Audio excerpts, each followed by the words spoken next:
drôle d'effet de se retrouver là. Les bureaux sont restés intacts. Pas bougé. Les bureaux, il n'y a pas eu de problème.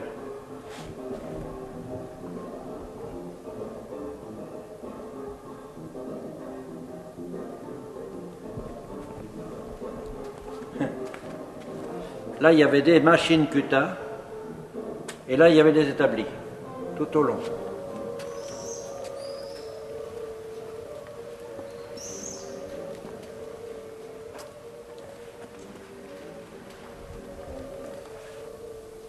Bien, j'ai travaillé, il y avait des machines sur les deux voies, là, et ensuite, il y avait le bureau qui était dans le fond.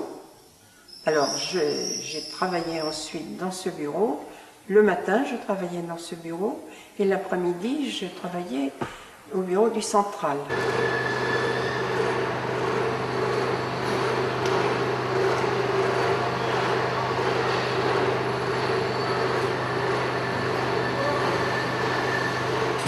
On est toujours un peu ému de revenir là où on a vécu sa jeunesse. Moi, à l'époque, j'avais 19 ans. Hein. Évidemment, j'en ai 81 maintenant. Alors, vous pensez, la marche en arrière que ça fait pour moi. Hein. Évidemment. Sauf que, malheureusement, je ne retrouve pas les copains, quoi. Hein. Parce qu'il y avait quand même une bonne solidarité entre nous. Hein. Alors, je me sens un peu isolé quand même.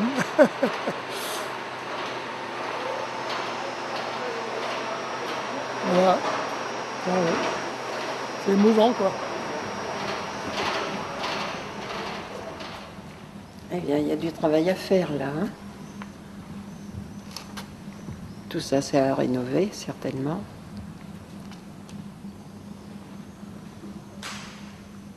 Eh bien, oui. C'est toujours une émotion quand on revoit des lieux où on a passé quand même une bonne partie de sa vie. C'était une autre époque, quoi. On a vécu ça. On en a vécu d'autres. On est là. C'est un coup de chance. C'est un coup de chance. Là où on a passé, on a eu des sursis. On a passé combien de fois à côté. C'est la chance. Autrement, d'autres y sont restés, et beaucoup. Voilà. Le 23 juin 1940, 3000 soldats allemands prennent possession de Châtellerault et de sa manufacture nationale d'armes. Elle représente un enjeu militaire stratégique.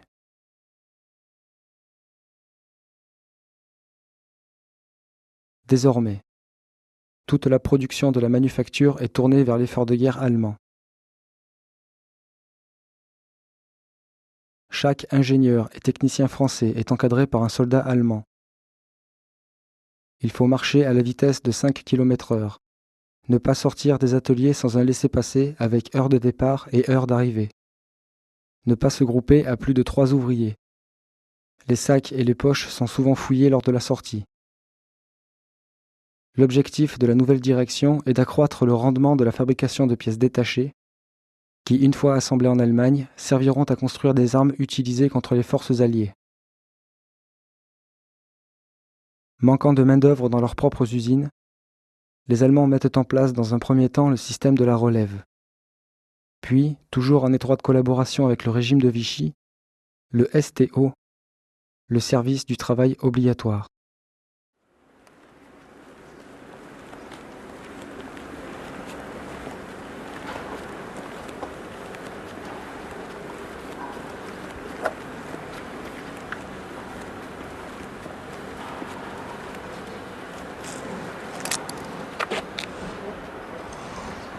Eh bien, il y a eu une note de service qui a été affichée dans les ateliers, nous demandant de venir nous rassembler au décolletage, c'est-à-dire le bâtiment qui est derrière, où il y a le musée de l'auto. Et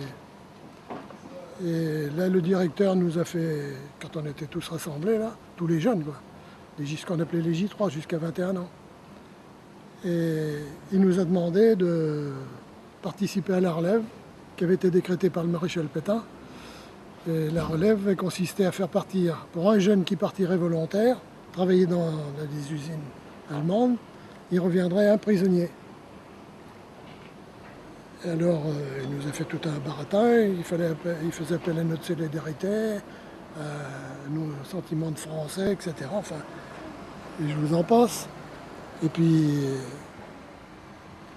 il nous a énuméré les conditions dans lesquelles on partirait. Une partie serait versée à la famille, une autre partie serait versée aux volontaires directement.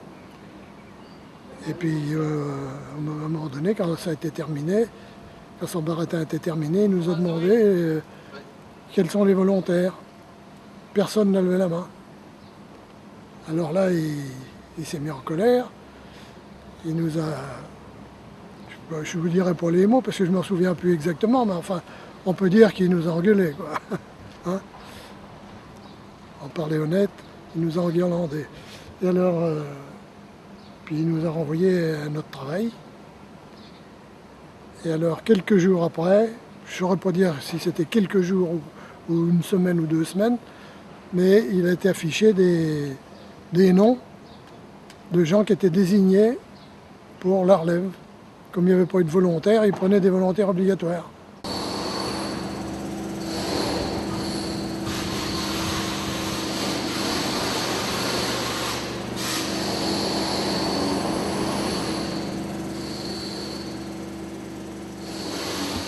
On est parti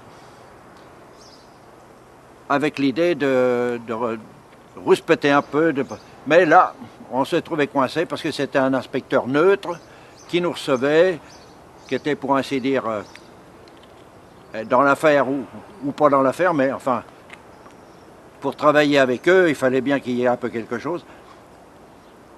Ce contrat, moi, je ne l'ai pas signé. Alors, il s'est permis de mettre pour l'ouvrier et l'a signé à ma place.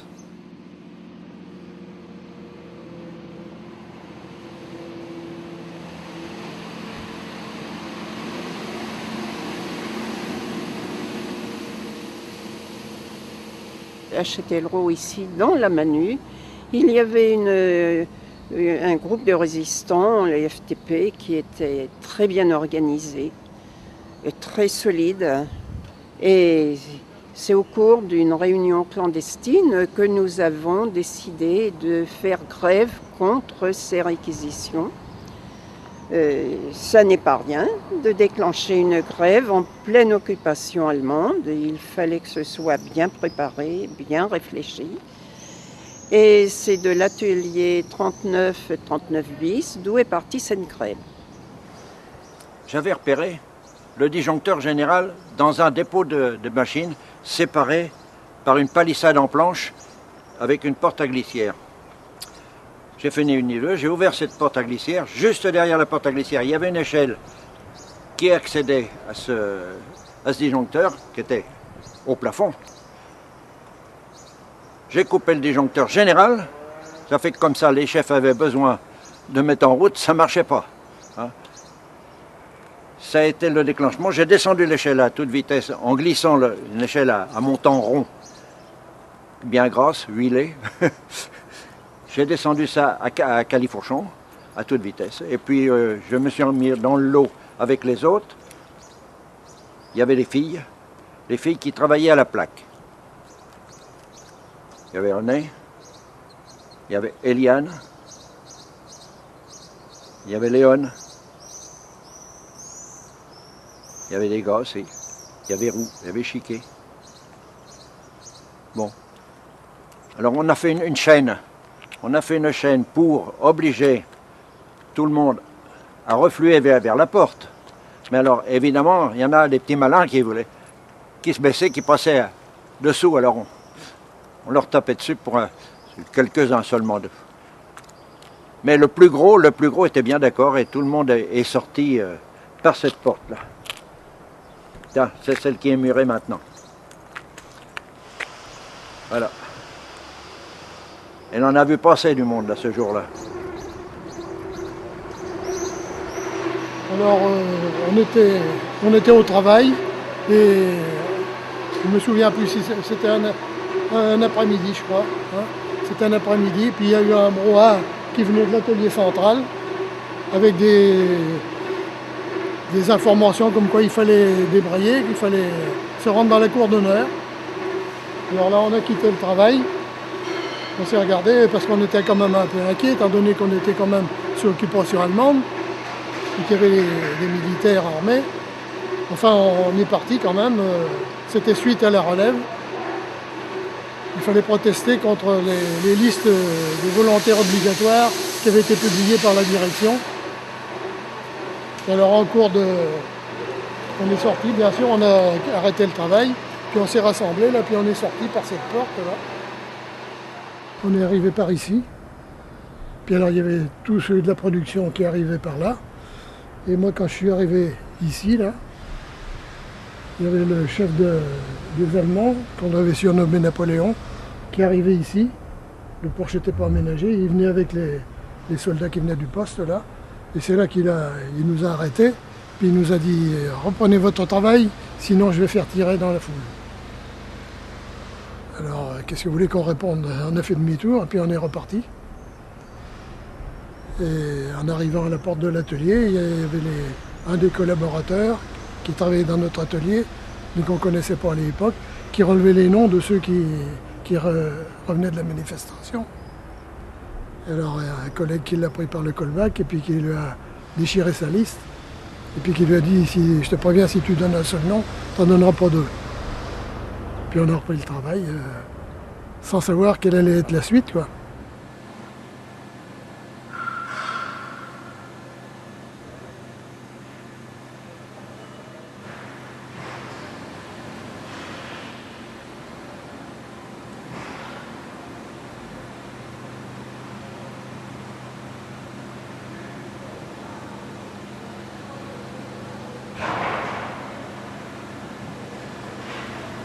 Je situe mal. Je ne sais pas si c'est avant ou après, ça s'est tellement vite fait. Oui, c'est après.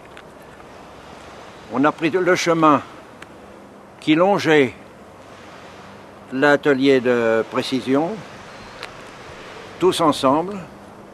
On a ramassé au passage l'atelier outillage, la réparation des machines, etc., etc., la précision elle-même. Nous nous sommes rejoints, nous avons fait la jonction un peu plus loin vers les grandes cheminées de la Manu, où là, nous nous sommes tous retrouvés avec les ateliers qui se trouvaient dispersés un peu partout dans cette enceinte.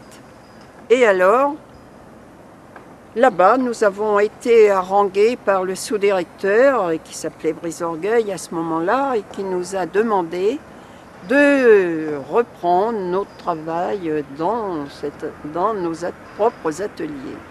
Donc, on a reflué par ici encore, tous. Je pense qu'il y avait aussi les huiles et l'atelier du bois, mais ça, j'en fais pas un bon compte.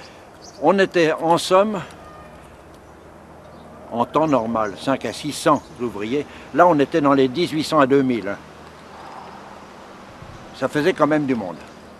Nous nous sommes tous réunis ici devant la cour d'honneur, où tous rassemblés, eh bien, nous nous regardons tous. Et puis, nous avons dit, ben, qu'est-ce que nous faisons là? Il faut faire quelque chose.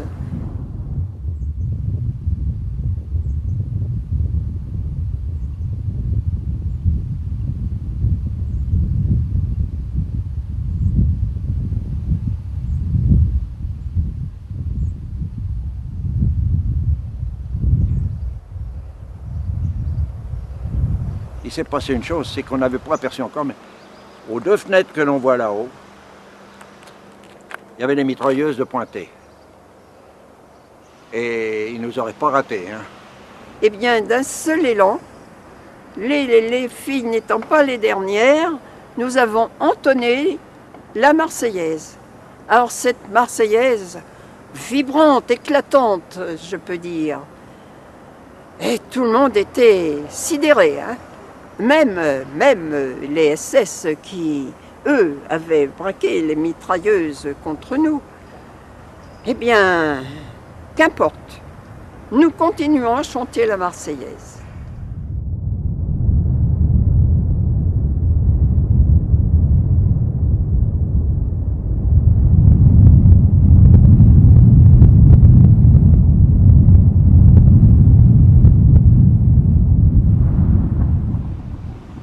Un Allemand, dont je ne me souviens plus le nom. C'est des noms comme ils ont l'habitude d'emporter. Qui a voulu nous faire la morale, la leçon, s'est trouvé au milieu de nous, un civil, au milieu de nous. Et là, un copain lui a donné un coup sur la tête avec une clé à molette, mais vite escamotée. Le coup a ricoché. Ça n'a pas dû lui faire grand mal, puisque il a suffi que une amie de sa connaissance, probablement, est venue aussi le baratiner, quoi. Le baratiner pour faire diversion. Et il se trouve que ça lui est passé de l'idée, probablement. Il était affolé un peu au milieu de tout le monde. Hein, et ça s'est passé comme ça.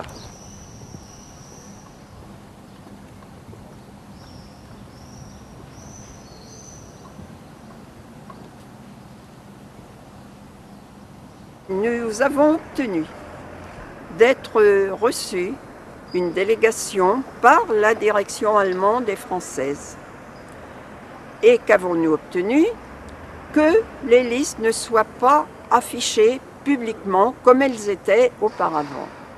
Mais que les requis, bien sûr, il y en avait encore, eh bien, soient prévenus chez eux. Ce qui a permis à ces gens qui étaient requis de pouvoir se cacher et ensuite rejoindre la résistance. Ce qui a fait beaucoup, ce qui a aidé beaucoup aussi la résistance et les maquis. Voilà, donc ensuite, bien tranquillement, nous avons retourné dans nos propres ateliers. Et puis, bien, le train de vie a recommencé pour chacune d'entre nous. Seulement pour la suite, ça s'est retrouvé. Parce que il faut dire qu'en aparté, que ce mouvement, cette manifestation, n'a pas été étranger à notre arrestation un mois après par la Gestapo. Mais là, c'était le départ d'une autre épopée.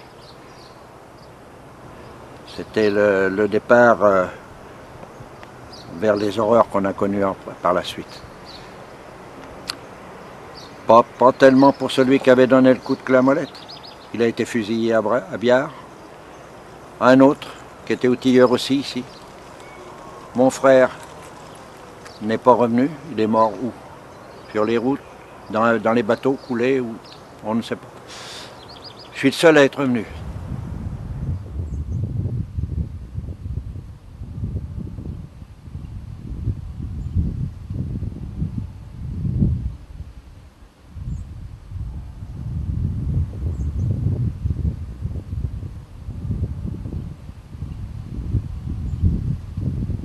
Et ensuite, eh bien, c'est le 17 février 1943 que je fus arrêtée avec mes camarades résistants, dont mes amis, mes jeunes filles Léone, Eliane et Jeannette un peu plus tard. Et voilà, bien, nous avons subi une vie qui a été très dure ensuite, puisque nous avons été déportés dans un camp de concentration à Ravensbrück, où ce n'était pas rien. Sauver sa peau de Ravensbrück, c'est indescriptible. Et pourtant, par notre volonté, notre courage, nous y avons réussi, puisque aujourd'hui, je suis là pour vous témoigner de ce que nous avons vécu. Hélas, 2 de mes camarades ne sont plus. Et cela, j'y pense toujours.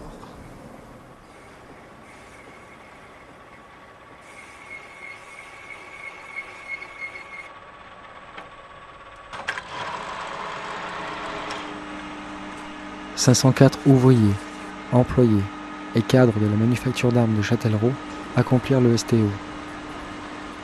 Durant toute l'occupation, la résistance des ouvriers au sein de la manufacture fut constante. Ils sabotèrent et ralentirent quotidiennement le travail malgré la répression nazie. Ainsi, aucune production d'armes ne fut livrée à temps à l'armée allemande.